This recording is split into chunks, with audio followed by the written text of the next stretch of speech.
नेत्र हे भुवन भास्कर नमो नमो।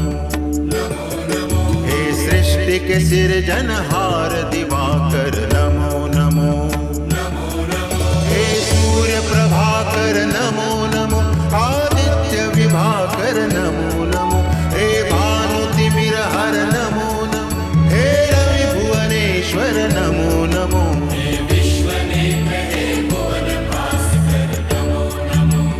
नमो नमो। हे सृष्टि के सिरजनहार दिवाकर नमो नमो। ओम सूर्याय नमो नमः। ओम सूर्याय नमो नमः। ओम सूर्याय नमो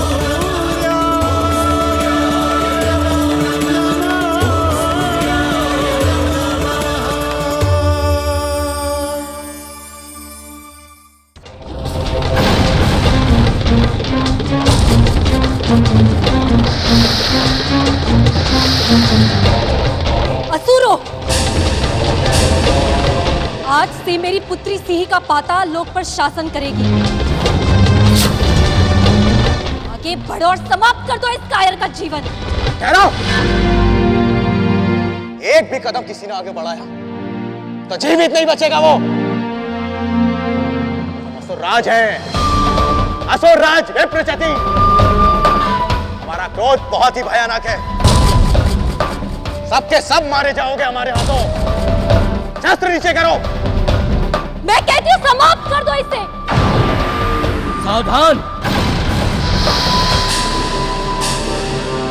कोई भी सैनिक आगे ना बढ़े। सैनिकों, दैत्य माता ने जो कहा था वो सर्वथा उचित था। मेरे पिताश्री की कायरता का दंड तो सचमुच ये है कि उन्हें यमलोक भेज दिया जाए, किंतु बहुत सी बातें समय और काल के अनुसार तय होती हैं, और ये समय हमारी शक्ति को घटाने का नहीं, एकता के धागे में बंधकर हमारी शक्ति बढ़ाने का है। पुत्र राहु, यदि ऐसे कायर हमारे बीच रहेंगे तो हमारी शक्ति बढ़ेगी नहीं, घटेगी। मेरे अतिरिक्त संसार में ऐसा तो कोई भी नहीं जो कभी न कभी किसी से हारा ना हो, किंतु युद्ध में हार कभी भी स्थायी नहीं होती। कल इंद्र पराजित था, आज इंद्र विजयी है।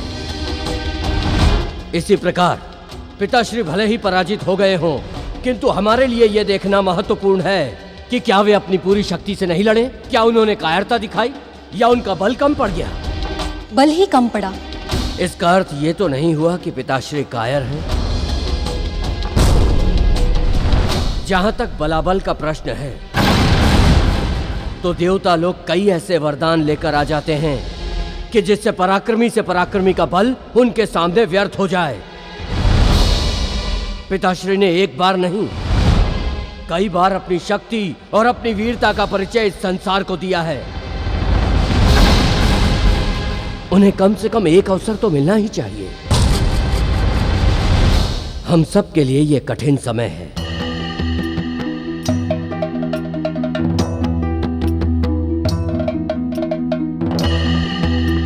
हमें चाहिए कि हम उन दुष्ट देवताओं के षड्यंत्र से सावधान रहें, किंतु खेद की बात है कि मैं यहां नहीं रहूंगा, किंतु आप लोगों की हर संभव सहायता के लिए मैं सदा उपलब्ध रहूंगा।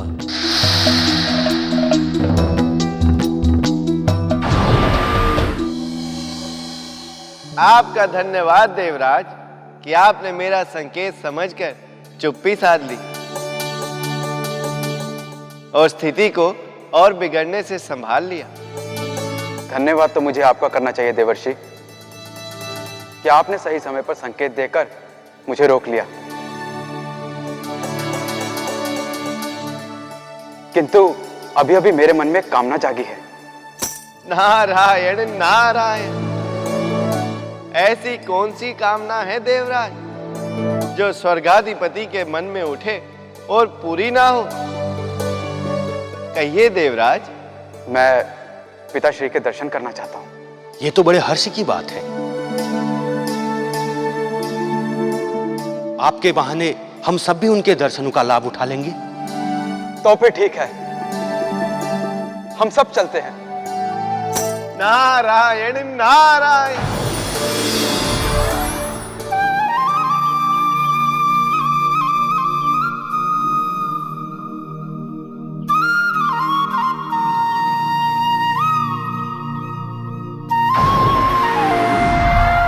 नारायण नारायण।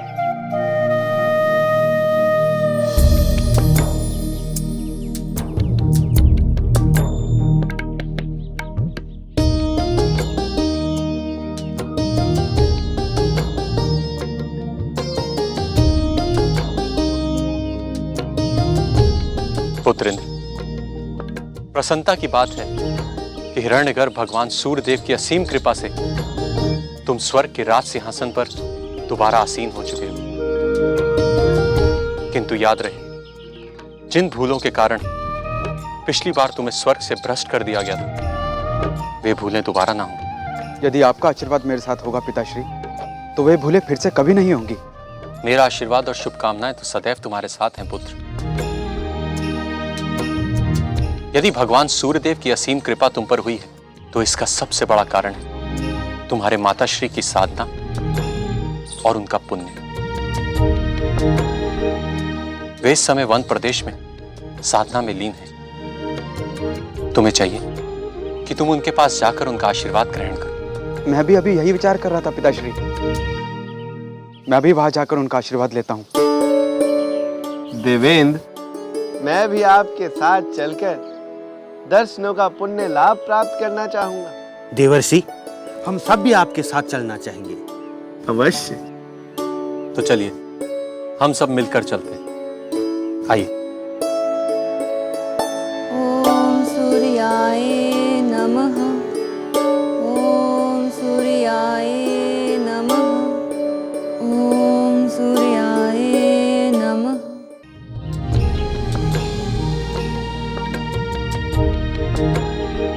देवगुरु, मेरे मन में एक शंका है। देवर्षि, आप तो महाज्ञानी हैं। आपके मन में शंका? अर्थात आप हमारी परीक्षा ले रहे हैं। नारायण नारायण, ऐसी कोई बात नहीं है देवगुरु। मैं सोच रहा था कि देवी अदिति इतने लंबे समय से भगवान सूर्यदेव की तपस्या में लीन है, किंतु अब तक उन पर भगवान की कृपा नहीं हुई। ये विलंब क्यों? देवऋषि, यह प्रश्न तो मेरे मन में भी एक से अधिक बार उठा है। आज आपने मेरी शंका को स्वर दे दिया। देवगुरु, कृपया इसका समाधान करें। देवराज, देवऋषि, मैं केवल अनुमान लगा सकता हूं, और मेरा अनुमान है कि तपस्या जितनी लंबी और कठोर होगी, उसका फल उतना ही मीठा होगा। देवी अदिति इस कामना से तपस्या कर रही है कि भगवान सूर्यदेव इस धरती पर अवतरित हो। भगवान सूर्यदेव का अवतरण इस धरती पर कोई मामूली घटना नहीं है। इसीलिए शायद देवी अदिति की मनोकामना पूर्ण होने में इतना समय लग रहा है। देवगुरु, आपका कहा सर्वथा उचित है। भगवान के कार्यकलापों के विषय में कोई कुछ नहीं जानता। भक्त का कार्य है केवल भक्ति करना, और भगवान अपनी इच्छा से उसकी भक्ति का फल उसे दे देते हैं। आज आप जैसे सुधी जनों की संगत से मेरे ज्ञान में भी वृद्धि हो गई। धन्य हैं आप दोनों। नारायण नारायण। ओम सूर्याय नमः। ओम सूर्याय नमः। ओम सूर्याय नमः। ओम सूर्याय नमः। ओम सूर्याय नमः। ओम सूर्याय नमः। देवी अदिति,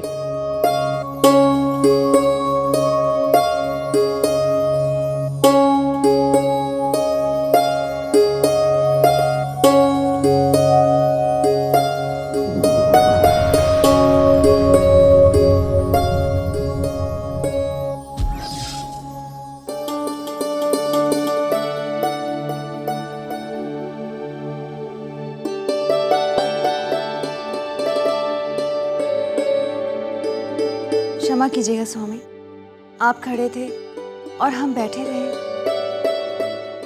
देवगुरु और देवश्री, आप दोनों को हमारा प्रणाम। माताश्री, आयुष्मान भव। देवी अदिति, ऊपर देखिए।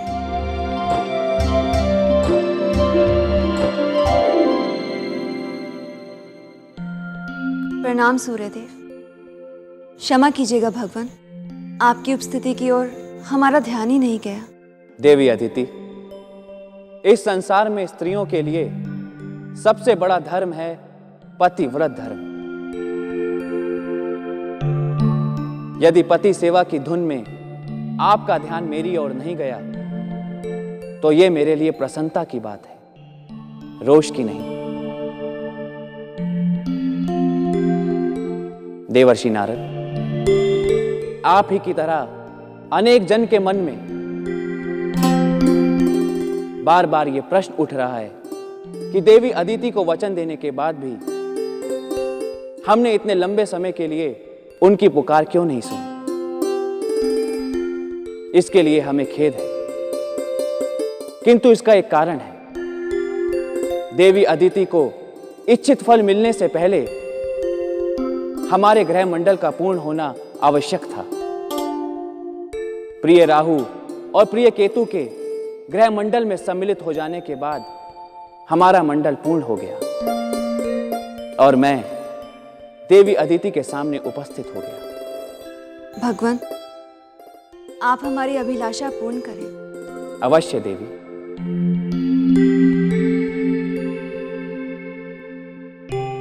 अब वह समय आ गया है जब युगों पहले देवी पृथ्वी को और कुछ समय पहले आपको दिया हुआ वचन मैं पूरा कर सकूं।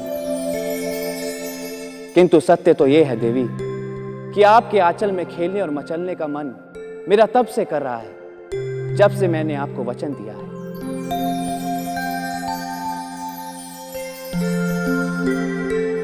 देवी पृथ्वी की सौंधी सौंधी माटी मुझे पृथ्वी पर अवतार लेने के लिए बुला रही है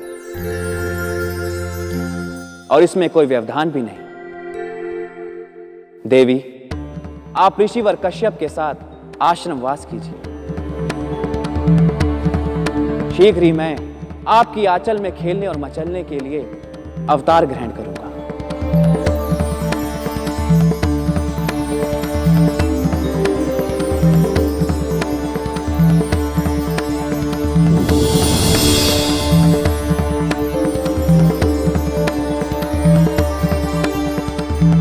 भगवान सूर्य देव की जय। नारायण नारायण। देवी पृथ्वी प्रकट हो। भगवान सूर्यदेव की जय हो।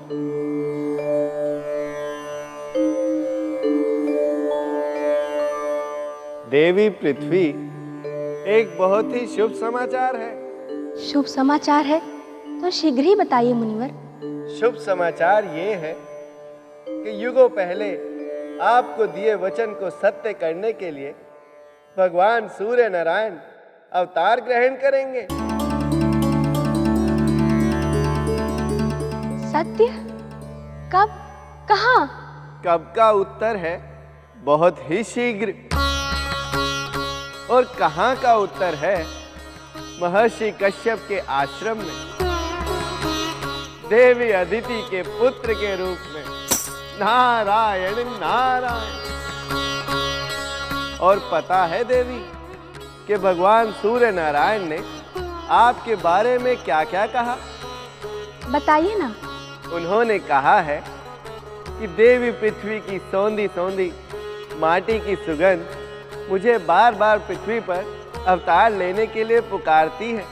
देवर्षि, मैं अभी सूर्यलोक जाकर भगवान सूर्य देव का धन्यवाद करना चाहती हूँ। आप भी चलिए ना हमारे साथ उनके पास। एक बार पुनः भगवान सूर्य नारायण के दर्शन, इससे बड़ा सौभाग्य और क्या हो सकता है। चलिए देवी।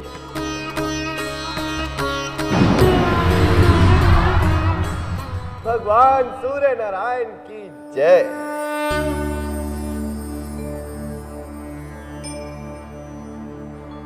देवी पृथ्वी, आप धैर्य की जीती जागती मूर्ति हैं।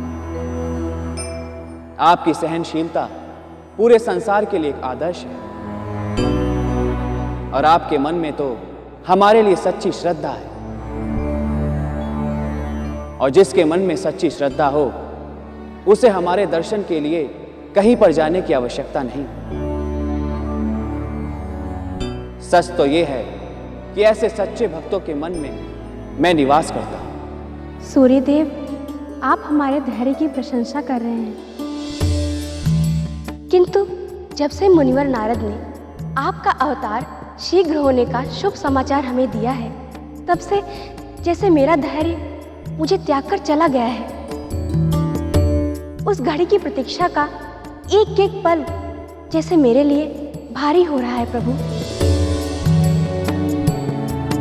जिस घड़ी आप मेरे लोक पधारे, बालक बनकर मेरी गोद में खेले, उस दिन मैं कैसे अपनी प्रसन्नता को अपने भीतर समा पाऊंगी? इसका पता आपको शीघ्र ही चल जाएगा। मैं भी उस दिन की प्रतीक्षा कर रहा हूं, किंतु वो दिन शीघ्र ही आने वाला है। भगवान सूर्य नारायण की जय।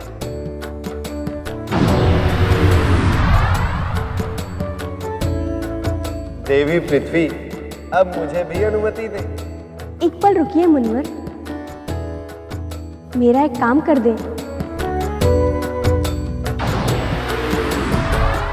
इस पात्र को अतिशीघ्र सूर्यलोक तक पहुंचा दीजिए। सूर्यलोक? किंतु अब इसकी क्या आवश्यकता है देवी? अब तो भगवान सूर्य नारायण अवतार लेने ही वाले हैं। वह तो है देवर्षि, किंतु जब तक वह अवतरित नहीं होते, तब तक पृथ्वी की मिट्टी की सौंधी सौंधी सुगंध उनके पास होनी चाहिए। ये लीजिए मुनिवर। भगवान सूर्य देव की जय।